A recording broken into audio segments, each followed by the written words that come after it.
Hey, good morning. I wrote a story. Uh, the title is Truly Finding Myself. It was based off a vision that I had a couple days ago. And so I'm going to read you the story that I wrote from that 1 minute vision. And I hope you like it. I see a hill and beautiful sky in my view. There are four women in my line of sight. They are me. I am drawn to the little girl first. She's gorgeous. Blonde hair shines in the sun.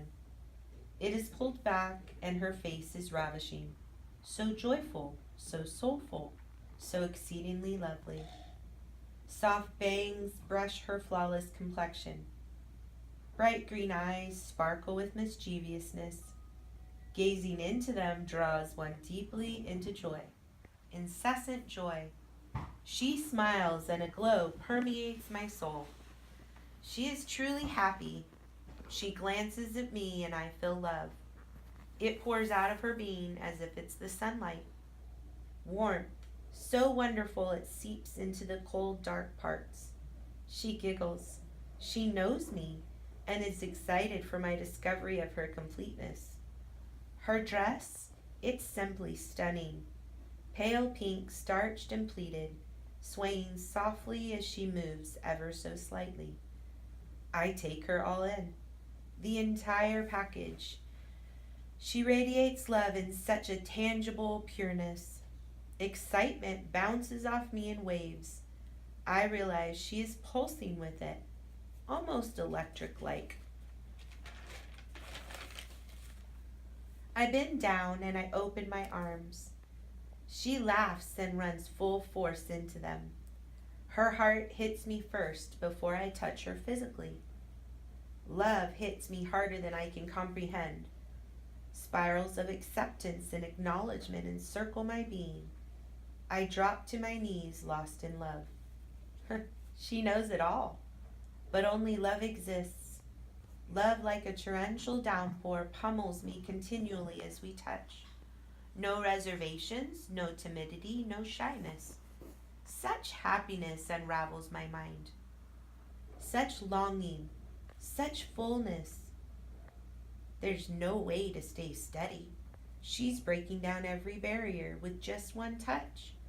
I cling tight and embrace this princess before me. I whisper, I love you. I love you. She nuzzles into my hair and echoes, I know. I know you did. I've always known. Tears stream down my face as I pull her ever closer. You're lovely, so lovely. I say, thank you. You are more lovely than I imagined we would become, she laughed. Can I come in? She asks. Yes, I breathe, and she is gone. Do you accept me as I am? She calls from her new place. Yes, I pulse, with the love she's infused. I see with her eyes for the first time. My scene is so bright, but the details begin to shape. My world has changed on the hill. The grass now green and wispy. Small, intricate flowers, almost like baby's breath, emerge. Amongst the flowers sits a stunning teenager. She has a cloak about her shoulders. It's midnight blue. Her hair, golden and shimmery, but her head hangs in loneliness and heaviness. Her knees are under her chin. Her features are at peace. Her cheekbones shock my senses with the look of alabaster. She turns my way. She catches my gaze, her bright green eyes full of hurts and pains, but expectant. Though her face gives nothing away, her body language shows me I startled her. Her legs flex as though to jump and run, but she remains in place. And I barely breathe as I watch her silently. She catches her breath and then slowly exhales. Because I know her, I see the struggle, my eyes never leaving hers. All at once, I notice her midnight blue hood as well. There are jewels woven in unique designs, but attached to the hair tendrils on her head. I then notice the material. The thickness is heavy and coarse. Such a heavy weight keeps her head low. I realize something new. Where I thought she didn't jump and move for me, I realized that she was immobile due to the heaviness of the beautiful cloak she was encased in. Though there was beauty in the cloak, it harnessed her ability to move or flee. She was stuck right there on the hill, with no hope of escape. I scooted closer and her eyes went up. "What do you want?" she whispered, defeat echoing in her tone. "Can I help you?" I asked. "Why now? Why are you here now?" she continued. "You haven't wanted me before. Why do you want to help me now?" Her eyes glazed with unshed tears. "I cried out for so long to be freed, but you didn't come. No one came. My voice just echoed and bounced back to me." She bows her head on her arms. In a soft whisper, "I'm so sorry it took so long. I'm so sorry I didn't hear. I'm sorry you were alone. Please let me help you." "What can you do that I haven't done already?" she whines. "Can I come closer?" I ask. Her head bobs in affirmation. I crawl over until I am facing her within touching distance. I place my hand tentatively on hers. She raises her head slightly but doesn't look at my face. I could feel her pain and loss through her skin. But I also could feel her self-disgust and her grief over her imperfections. I softly stroked her hand. It felt like ivory, smooth but cold. I begin, "I love you just the way you are," I whisper. "You don't know me. You don't know my struggles and my pain. You don't know how I ached to be who I was made to be, and my fears of it being too late." She lifted her gaze inquisitively. "I do know. I know how you've struggled with acceptance and unconditional love due to the crimes committed against you." I locked my gaze on her emerald depths. She was listening. "I see your sadness and your grief, but I love you completely. You have held on to the responsibility of the choices made by other people who hurt you, stumbling on because of the weight of being responsible for it all. But love, not one piece of the crimes are yours to be responsible for." I see 2 strands of blue snap from her hair. I continue, "You are mine and I am yours. Please forgive me for leaving you alone here. I didn't know. It doesn't make it all right, but love, I never will leave you again. Ever. Never." Snapping resounds like a rapid clicks of a heartbeat. Her head springs back and the hood falls against her shoulders. Her eyes enlarge and the color changes with a new hue. Purple hints gleam under the emerald tones. But I'm not done. It's been far too long. It's just not too late. You are so much more than who you've convinced yourself you are. All that I know is about to change. You are completely lovely in every way. You are beautiful in your dark. You are me. You are desired. You are special and perfectly designed." The cloak began to unravel, slow at first, then moving with precision speed. It fell to the ground and dissolved instantly.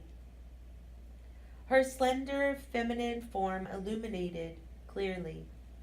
I thought she would jump up and immediately run, but she did not so much as breathe.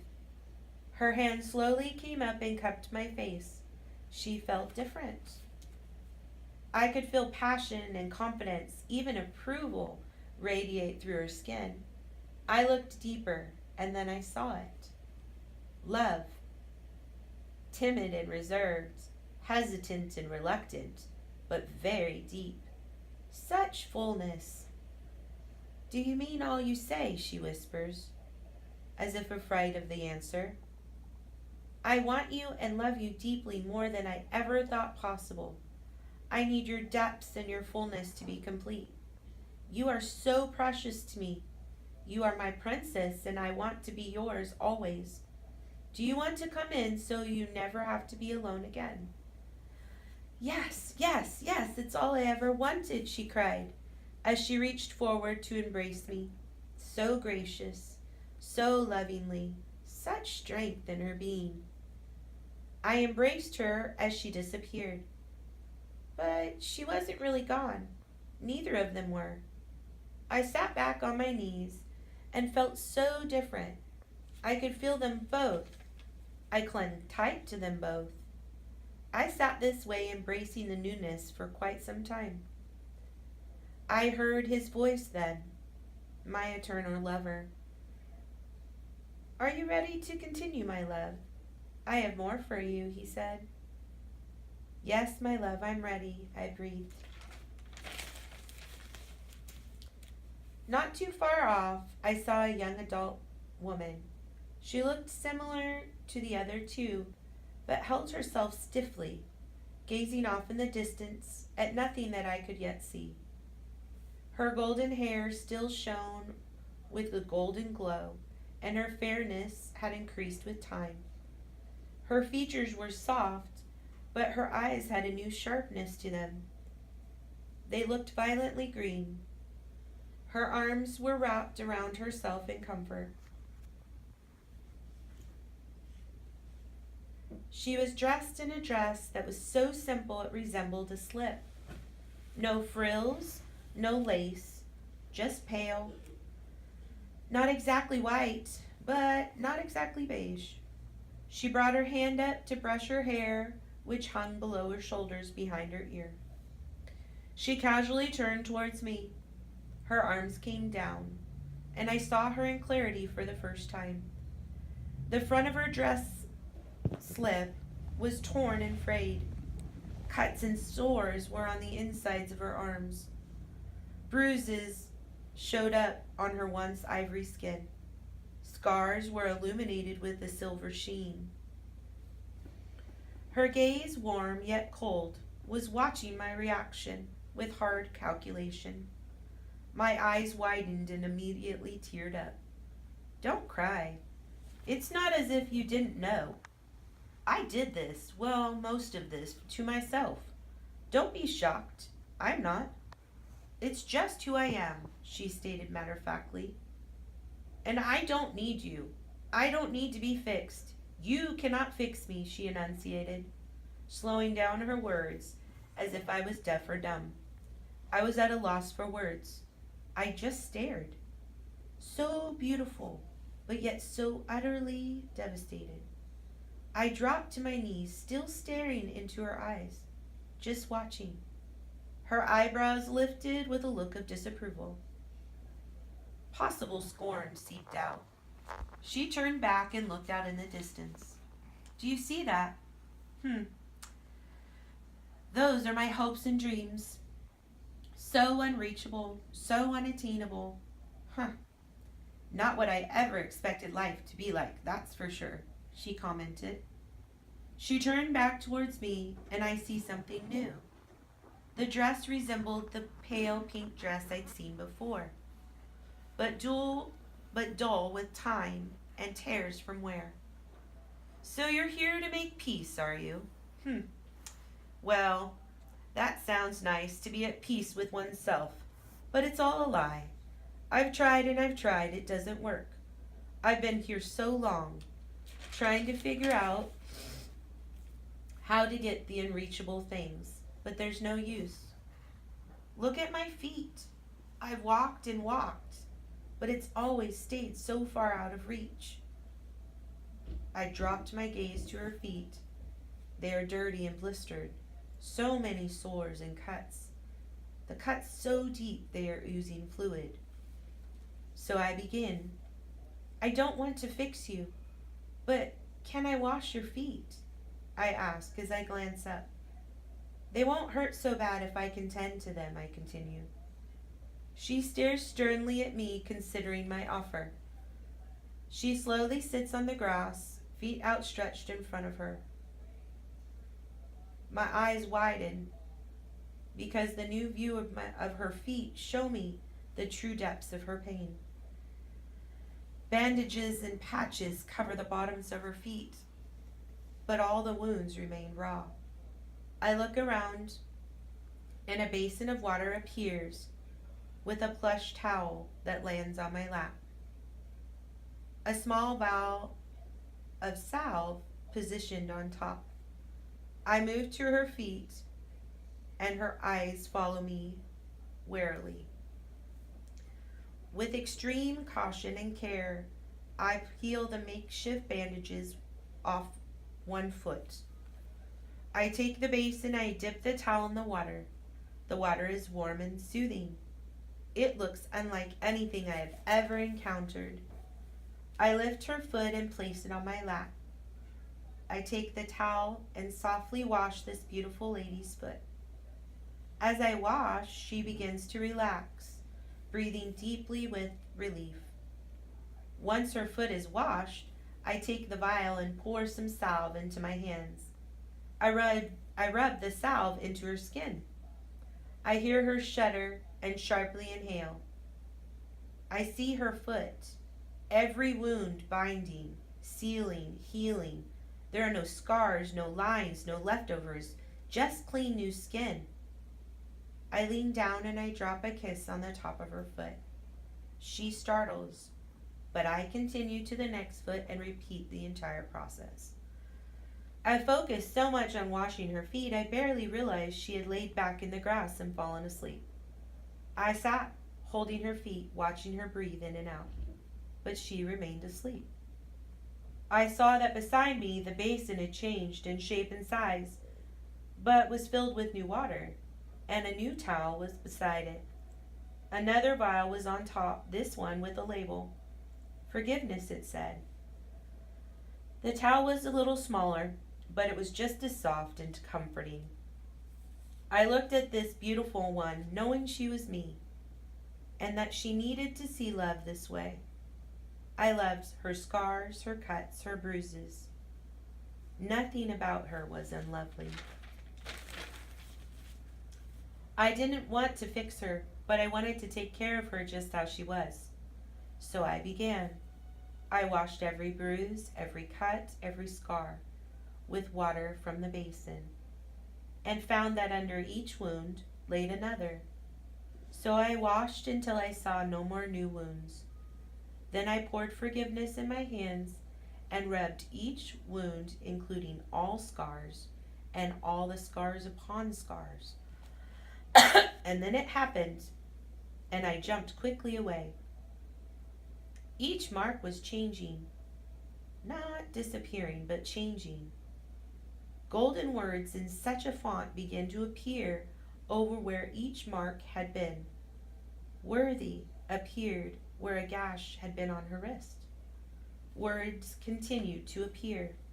Lovely, beautiful, beloved, holy, my love, precious, treasure, my child, peaceful, gracious one, beauty, warrior queen, my heart.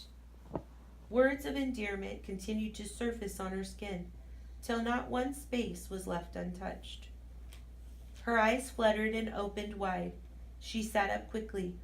Oh, oh, oh, on her lips. She examined her arms and her shoulders, but all she could see were words with gold pacing her skin. What did you do? She whispered.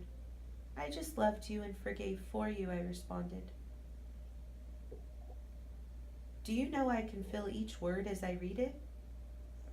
As if God Himself is breathing it into me, she breathed in wonder. I never in my life dreamed this. There are no scars, no wounds, only the words. Those words. I responded, they are from our lover, our Lord, our deepest true love. I didn't do this, He did. He replaced all the scars and any marks with gold, and His words, they are true life. She stood and turned back to the distance. When she turned around to me, tears were streaming down her face.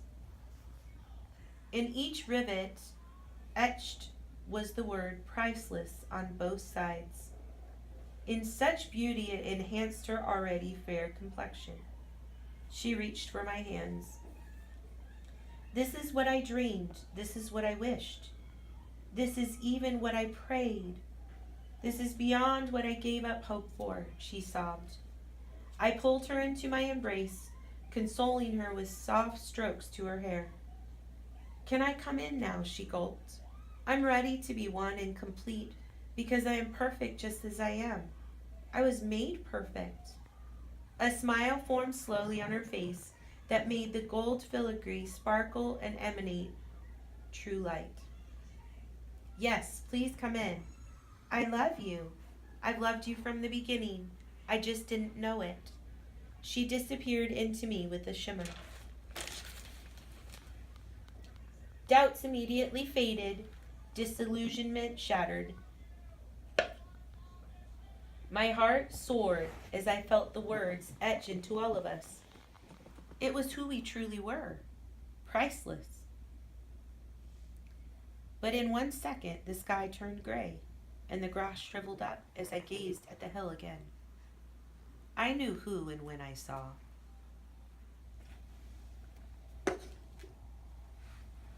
I knew the event and the tragedy. I knew the darkness. I could call it by name. I knew this woman. In the darkness, I saw her in a stream of light. She was me, but was so different. She was so beautifully downcast. Her golden tresses held no shine or sparkle. They hung lifelessly, grazing her shoulders. She was bent over, so bent over, hunched actually. This woman was heaving in mourning, trying to catch her breath with the intensity of her sobbing. She didn't see me and clutched at this piece of broken glass that held a light beam. Not much more than a shard, but she held it so tightly. I could feel her mourning in the sky and in the grass, everywhere. She was mourning her death. Such heaviness that I fell to the ground, crushed by the weight of her grief. I began to sob and weep profusely. I heard a small whimper to my side, and there was the little girl again, laying beside me in the dead grass, weeping as well.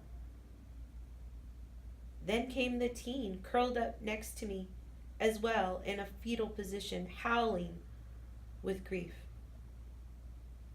My adult self, who had been transformed, was there as well, shaking in silent tears. We were all here. We were all lost in this woman's grief. Clouds darkened and rain poured down in buckets as we mourned for hours, each of us for this beautifully broken one. While still sobbing, I crawled to the one who was dying. I wrapped myself around her midsection. My little girl crawled over, curling herself around her legs. My teenager burrowed herself into her back, holding tightly as grief shook her being. My transformed self stood in front of her and drew her from her bent state into her embrace. Love hit us all first, with a rapid-fire pulse. In our dark, there was a red glow, and it fluctuated in and around us, swirling through our being, connecting us together. Acceptance of it all hit next in such a bomb blast that it vibrated and pulsed into a constant thrum. We rattled together and swayed to the rhythms of our hearts. Truth came next, golden writing etching into each of our skins, word after word etched into our souls, leaving truth engraved on our hearts and moving down our bodies till naught one space was left untouched. She looked up, this woman, her beautiful green orbs glowing with a golden hue, her hair returning to its healthy shine, luxurious and soft, blowing softly and flowing slightly in the new breeze. She smiled, and a light penetrated the darkness, shattering the black into shards of iridescent sparks. Her being exploded with light and fire and clarity, but she was still standing in front of all of us, startled because the light encased all of us and fire surrounded the light. We all saw him. All of us saw him. Our love, our Lord. We saw him coming. He walked with purpose. It's time, I heard him say. But I could hear it in the wind, in the sky, in the grass, now green and glowing. We came to stand in front of him. It was time. He embraced us all at once, and I again found myself standing alone, but this time face to face with my Creator. My Maker, the one who could make me brand new. He embraced me again, holding me so thoroughly, so completely, so entirely. He whispered, I want you to meet someone. Come. He, never letting go, picked me up and carried me down the hill to the valley. She was waiting. I had seen her before as well. I knew her. She was my dream. She was my hope. She's been waiting to meet you wholly. She's been eager for this moment.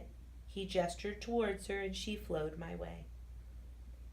She was so immaculate, so beyond anything I had ever seen. Luminescent, gold and silver flowing fluidly. Familiar features, but beautiful would be a horrid understatement. She placed her hand into mine, and I could see it all. The past, present, and future combined. She was so soft, so pure, so glorious. My love stood very close to us, never letting go of me. I'm so proud of you and so excited to meet you. I love you completely as you are, all of you. Can I come in and stay? She spoke with music pouring through each syllable. I looked at my love. He nodded. Yes, please, come in. She held my hand so softly, and part of her began to wind around my arm. She pushed into every pore, every cell. My being altered as blood vessels began turning a golden hue, veins changing colors before my eyes. Look at my eyes, she said. I saw eyes of the most startling jewel-like iridescence. She then brushed my eyelids with her fingertips. As I opened my new eyes, I saw the most ornate, creatively designed palace I'd ever seen. I inhaled. She then moved to the inside, intertwining with every part, solidifying them together with me in fluidity. I would never be the same. I was now. I was past, present, and future.